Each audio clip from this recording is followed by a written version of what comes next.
Voyons dans quelle mesure tes activités terrestres seraient envisageables dans le cosmos. Le matin, tu ouvres les yeux, tu bâilles et tu te lèves de ton lit. Mais se lever signifie passer à la position debout en allant vers le haut. Or, dans l'espace vide, la gravité est extrêmement faible et tes sens auront beaucoup de mal à s'orienter. Alors bonne chance pour distinguer le haut du bas.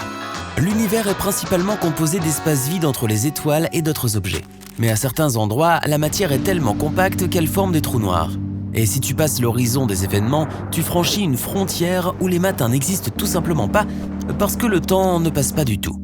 Mais tu ne t'en rendrais pas compte. Si tu tombais accidentellement dans un trou noir, la différence de gravité entre ta tête et tes pieds serait si immense que ton corps s'étirerait comme un spaghetti.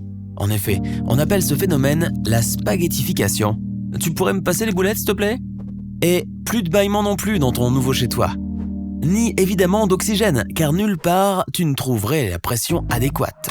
Sur Vénus, la pression est extrêmement élevée. C'est comme si tu descendais dans l'eau à 900 mètres de profondeur. Et sur Mars, elle est trop faible. Elle est égale à 1% de la pression terrestre. Même l'air à l'extérieur d'un avion, à son altitude de croisière, est 40 fois plus épais. Et pourtant, essaye un peu d'y respirer. Mais Mars possède des caractéristiques qui ressemblent étrangement à celles de la Terre. Regarde ses visages, ses poissons et ses cuillères sur la surface. Bon d'accord, ce ne sont que des rochers avec de drôles de formes.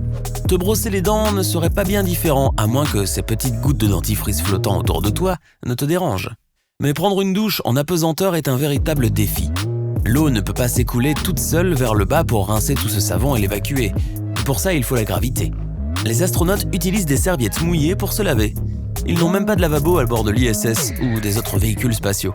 Une planète vagabonde portant le nom romantique de SIMP 0136 aurait un champ magnétique 200 fois plus puissant que celui de Jupiter. Ne songe donc même pas à y utiliser tes appareils électroniques. Ils ne s'allumeraient tout simplement pas. Et tu peux donc dire adieu à tes gadgets favoris. Le cerveau humain étant lui aussi une machine électrochimique, il aurait également du mal à fonctionner. Il te faudrait la force de Superman pour soulever quoi que ce soit sur une étoile à neutrons. Imagine des millions de terres comprimées en une boule à peine plus grande que Manhattan. Avec une telle densité, une cuillère à café de matière d'étoile à neutrons pèse 10 millions de tonnes. En approchant de sa surface, ton corps serait instantanément écrasé et étalé en une couche de l'épaisseur d'un atome. Félicitations, tu es maintenant en 2 dimensions. Si en 2D tu pouvais encore voir quelque chose, la vue serait magnifique. Toutes ces étoiles traversant le ciel des milliers de fois chaque seconde dans toutes les directions. Mais tu risquerais d'être un peu étourdi. D'accord, le sport et les étoiles à neutrons ne font pas bon ménage. Alors va plutôt soulever tes poids sur Mercure. La gravité te rendrait, ainsi que tes poids, presque 3 fois plus léger. Ainsi, si tu pèses normalement 90 kg, tu n'en pèserais plus que 35. Tu pourrais également sauter à plus d'1 mètre dans les airs. Mais ne t'entraîne pas à sauter sur la comète 67P. Sa gravité est si faible que ton saut dépasserait sa vitesse d'échappement, qui est la vitesse minimale nécessaire pour échapper à l'attraction de la gravité, comme les fusées qui s'envolent de la Terre. Sur cette comète, tu sauterais et tu irais directement flotter dans l'espace. Jouer au golf sur la Lune serait amusant. Ta balle s'envolerait sur des kilomètres avant que la faible gravité de notre satellite ne la fasse redescendre. Mais tu peux oublier tes clubs sur Neptune. Des vents de méthane y soufflent à 1900 km/h, soit près de 2 fois la vitesse du son. De plus, tu ne trouverais pas de surface où faire des trous, et ton terrain de golf ressemblerait davantage à une piscine qu'à un parcours. Même problème pour la construction de centrales éoliennes sur la planète HD 189 733b. On y trouve un grand potentiel énergétique avec des vents soufflant à 6400 km/h, soit de Chicago à New York en 12 minutes environ. Mais il y pleut du verre, alors mieux vaut ne pas s'en approcher. Tu éviteras aussi de danser sous la pluie sur Vénus. Des gouttes d'acide sulfurique environ 20 fois plus chaudes que l'air que tu respires y tombent du ciel. En plus, il y a cette pression 92 fois plus élevée qu'ici sur Terre. La lune de Jupiter, Io, ressemble un peu à une pizza au fromage, tu ne trouves pas ? Ou à une pizza moisie. Sa surface ressemble un peu à une cuisinière géante avec des brûleurs partout. Il s'agit de volcans actifs. Mais avec toutes ces images de nourriture, je me pose une question. Pourrait-on manger ou boire dans l'espace ? N'y a-t-il pas assez de gravité pour faire descendre les aliments ? Eh bien oui, c'est possible. Ce sont les muscles de ton œsophage qui poussent ce que tu manges vers ton estomac, pas la gravité. Techniquement, on peut manger la tête en bas, mais c'est peu recommandé. Si tu aimes nager, une des lunes de Saturne, Encelade, pourrait te plaire. Sous sa coque de glace, il se peut qu'elle soit recouverte d'un océan salé. Un océan très froid quand même, alors n'oublie pas d'apporter une combinaison chauffante. Et apporte une double combinaison pour nager dans les lacs de Titan. la plus grande lune de Saturne. On dit qu'ils sont faits de méthane. Ou tu peux aller t'installer sur l'autre lune de Saturne. Pan. Si tu aimes les raviolis, elle en a exactement la forme.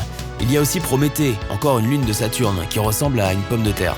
Imagine-toi en train d'admirer toutes ces formes bizarres dans le ciel nocturne depuis la surface de la planète. Si tu t'intéresses à la métallurgie, la surface de l'exoplanète Corot 7b présente une température de 2600 degrés Celsius. C'est suffisant pour faire fondre et évaporer la roche, pas seulement le métal. Kelt 9b pourrait être un peu trop chaude pour un tel passe-temps.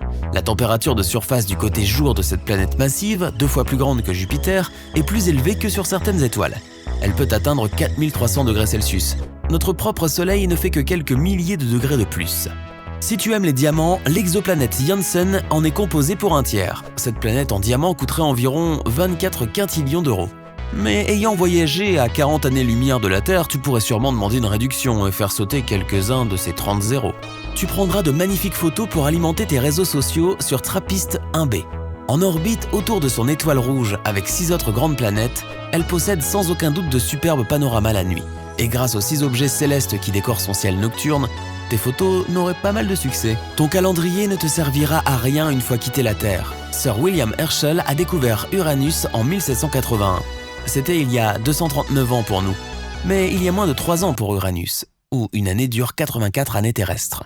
Depuis sa découverte en 1846, Neptune n'a achevé son premier tour du Soleil qu'en 2011.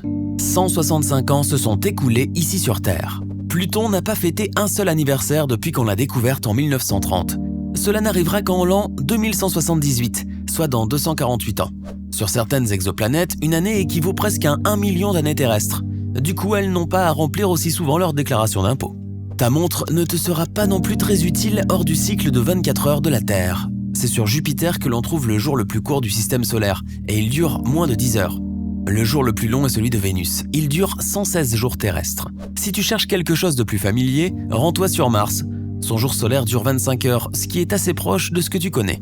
Si tu portes des lunettes ou des lentilles de contact, sache que l'univers possède la lentille la plus puissante que tu puisses imaginer. Une lentille gravitationnelle. Un objet massif courbe l'espace-temps autour d'elle et réfracte les rayons lumineux, tout comme le font les instruments d'optique tels que les lunettes et les microscopes. En observant une étoile à une distance de plusieurs milliards d'années-lumière, tu apercevras 4 étoiles identiques autour d'elle. Mais il s'agit de la même. Sa lumière est simplement courbée et quadruplée. Tu pourrais continuer à chercher un nouvel endroit où vivre pendant très longtemps. Les experts pensent que la Voie lactée compte à elle seule près de 400 milliards d'étoiles, dont la plupart sont entourées de plusieurs planètes.